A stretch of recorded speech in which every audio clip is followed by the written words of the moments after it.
আসসালামু আলাইকুম বন্ধুগণ, আপনারা আমার সামনে একটা এলইডি টিভির মাদারবোর্ড দেখতে পাচ্ছেন। মাদারবোর্ডটা হচ্ছে ভীষণ 32 ইঞ্চি এলইডি টিভির। তা মাদারবোর্ডটার প্রবলেম হচ্ছে এখানে 12 ভোল্ট ঠিক আছে, এখানে আইআর সেন্সার ভোল্ট 3.3 ঠিক আছে, সবই ঠিক আছে, কিন্তু টিভিটা চালু করার সাথে সাথে আবার অফ হয়ে যাচ্ছে। তারপরে আমাদের এখানে কয়েকটা ক্যাপাসিটার আছে বিভিন্ন ভোল্টেজের, তার মধ্যে একটা ক্যাপাসিটার আমাদের খারাপ। এই ক্যাপাসিটারটা খারাপ, 12 ভোল্টের ক্যাপাসিটারটা খারাপ।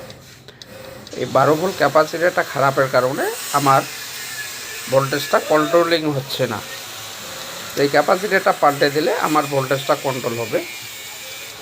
তা আপনাদের বাসায় এই ধরনের সিআরটি টিভি বা এলইডি টিভি নষ্ট থাকলে অবশ্যই আনন্দ টিভি সার্ভিসে নিয়ে আসবেন, যত্ন সহকারে মেরামত করে দেওয়ার চেষ্টা করব ইনশাল্লাহ।